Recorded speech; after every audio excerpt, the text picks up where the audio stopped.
Vamos para o quarto capítulo de Geografia. Começa na página 292, Desenvolvimento da área urbana. As cidades são espaços geográficos onde se verifica uma maior concentração populacional, geralmente em decorrência de maior quantidade de indústria, comércios e serviços, bem como de mais oportunidades de trabalho e de estudo. A urbanização é o processo associado à implantação de redes de infraestrutura, como ruas asfaltadas, transporte coletivo, rede elétrica, água encanada e etc., consideradas essenciais para o bom funcionamento de uma cidade.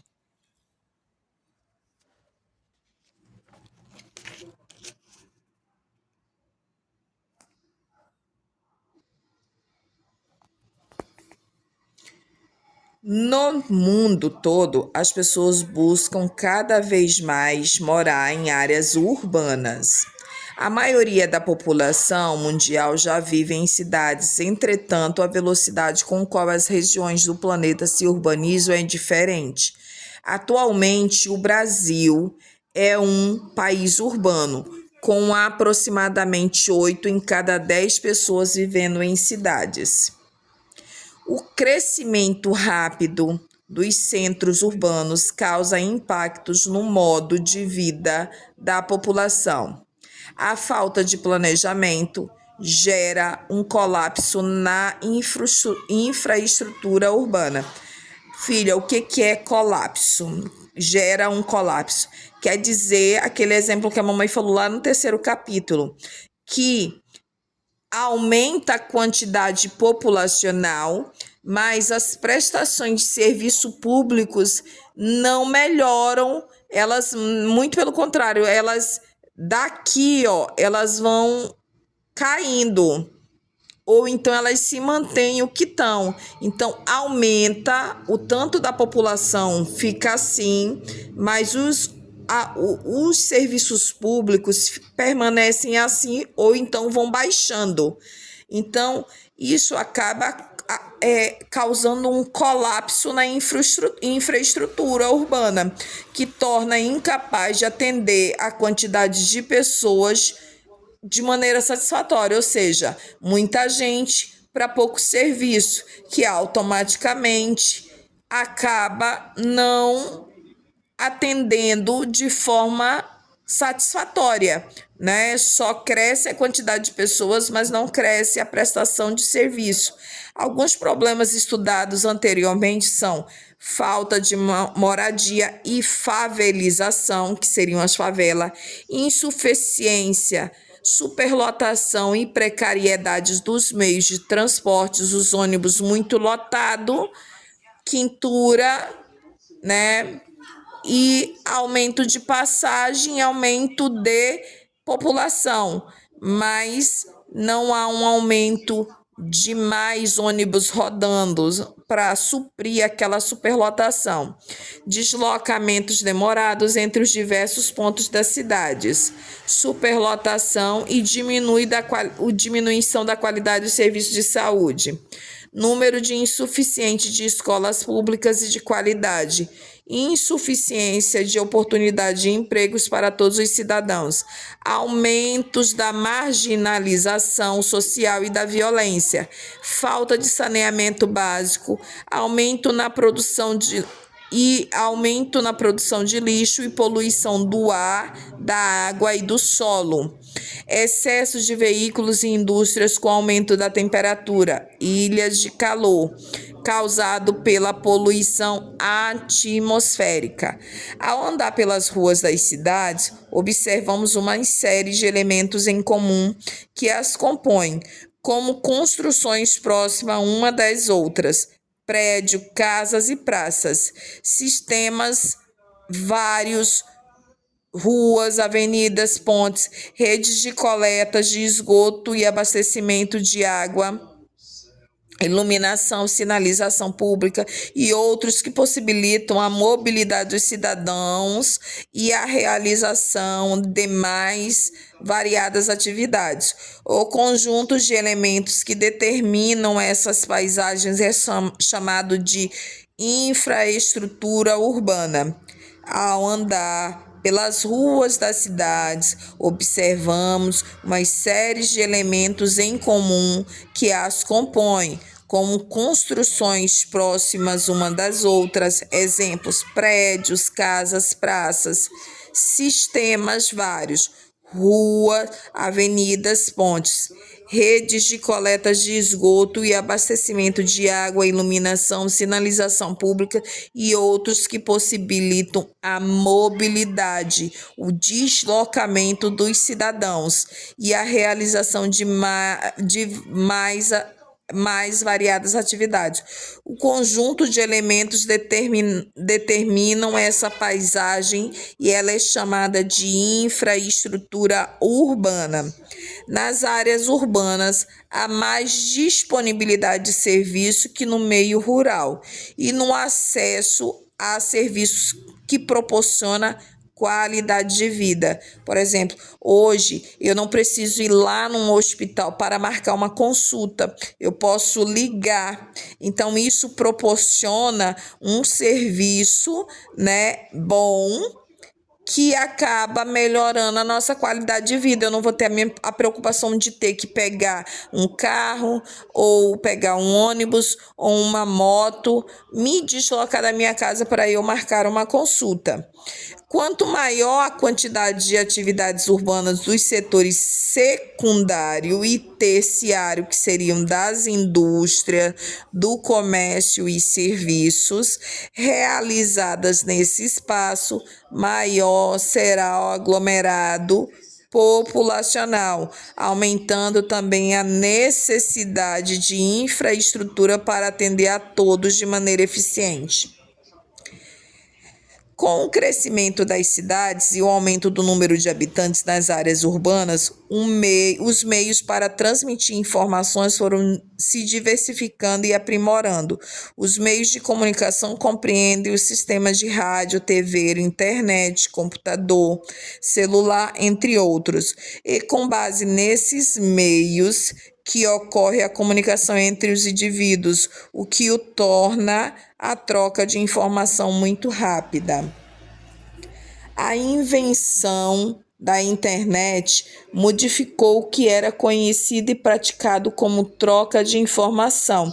Hoje no café da manhã a gente deu exemplo daquele trabalho que nós fizemos, que você vai apresentar terça-feira, né? Hoje a gente tem a internet para ir lá e pesquisar um trabalho. Antes a gente não tinha, a gente tinha que ir para as chamadas bibliotecas ou pegar recortes de jornais ou revista, né? A invenção da internet modificou o que era conhecido e praticado como troca de informação, já que ela conecta mundialmente diversos dispositivos, como computadores e celulares, sendo capaz de aproximar pessoas, possibilitar a prática de diversas atividades sem sair de casa, consumir produtos e receber informações de diversos locais do mundo. A internet é atualmente o meio de comunicação mais dinâmico, prático, né, rápido e que mais se desenvolve mundialmente. Então, quanto mais ela está ficando dinâmica e prática, ela está automaticamente também crescendo, tentando evoluir, tentando melhorar. Nos centros urbanos, o uso da internet passou a ser um modo rotineiro de realizar as tarefas do dia a dia, já que as maiores infraestruturas para a transmissão de sinal se encontram nas áreas urbanas. Nesta linha do tempo, é possível observar a evolução dos meios de comunicação.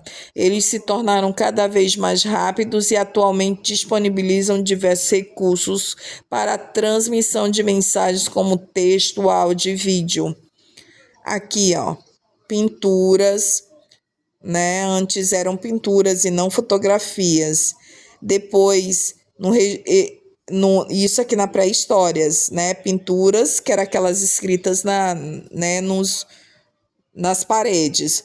correios, Egito Antigos, telegráficos, né? Telefone, surgiu em 1870, computador, 1940, smartphone, a partir de 1990. O surgimento da escrita, daí veio jornal, rádio, televisão e internet.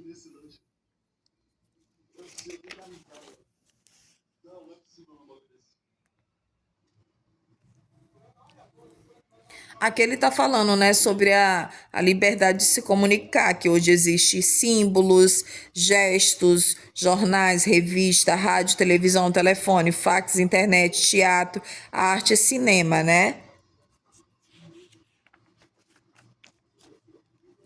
A internet passou a ser uma companhia diária de muitos jovens pela facilidade de acesso a jogos e informações e para se conectar com os amigos. Vamos dar um exemplo.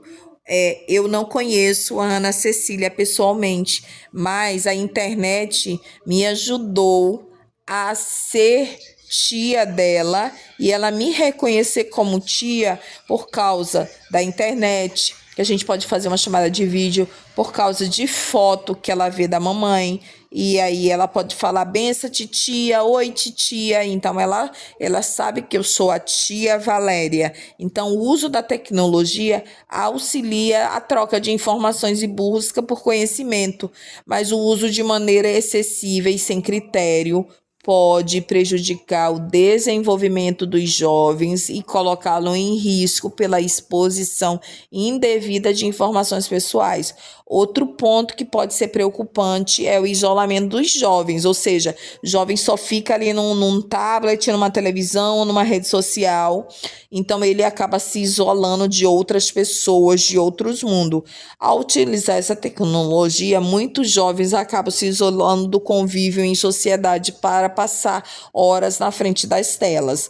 Assim, a internet e toda a tecnologia em torno dessa ferramenta são importantes para uma troca de informação dinâmica, para estudos, para se conectar com os amigos e familiares. Seu uso deve ser moderado e cuidadoso para não se colocar em perigo e nem se afastar das relações sociais e do convívio da família. As áreas urbanas são locais onde há maior difusão de diferentes tipos de modais de transportes. Aqui a gente vê vários tipos, né?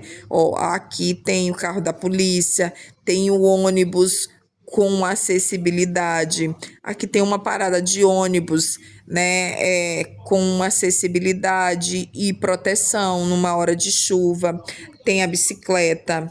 Aqui tem alguns tipos de veículos, alguns tipos de ônibus. Aqui alguns tipos de trens e metrôs. Ambulância, né?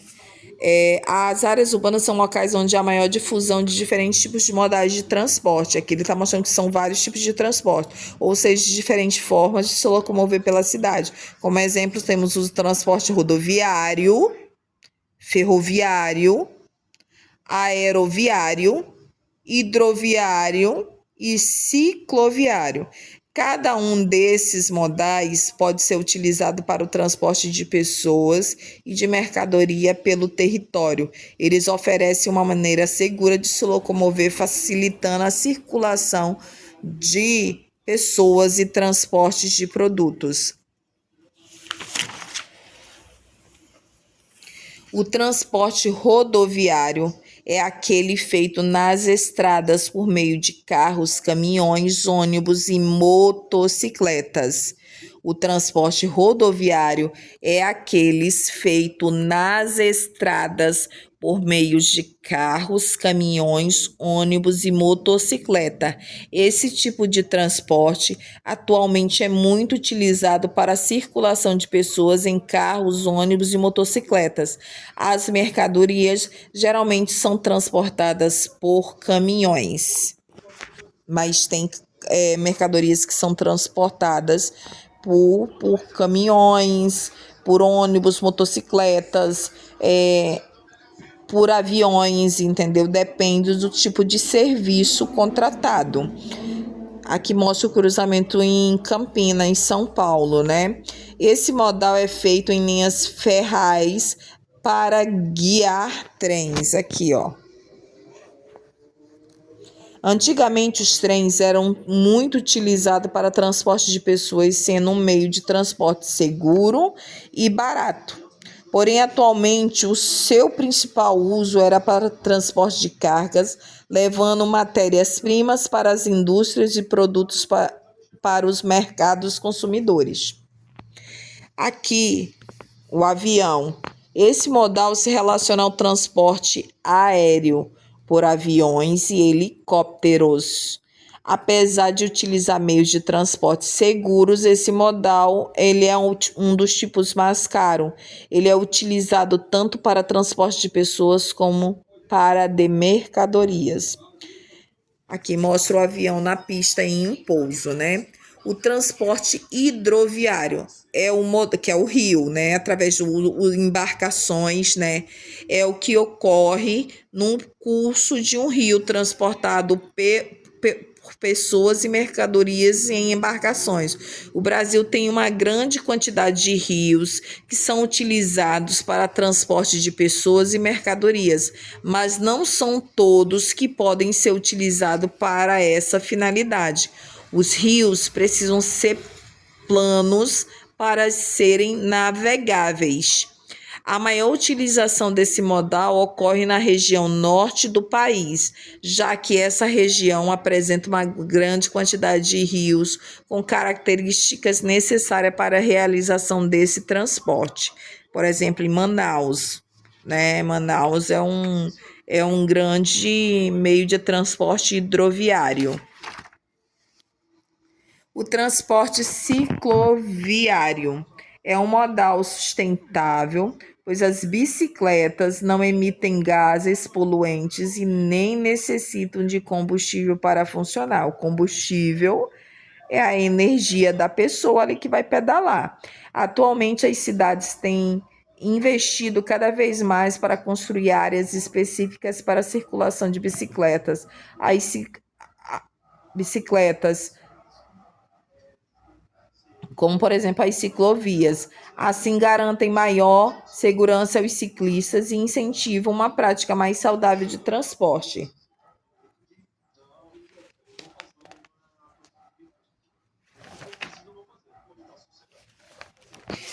Filha, eu preciso que você depois faça um vídeo gravando e me falando definindo o que são as infraestruturas urbanas. E eu preciso que você me cite também 3 meios de comunicação utilizados atualmente. Qual é a diferença entre o modal de transporte rodoviário e hidroviário? Cite qual é o meio de transporte menos poluente. A gente acabou de falar. Em qual região você mora e qual é o modal de transporte que predomina no município?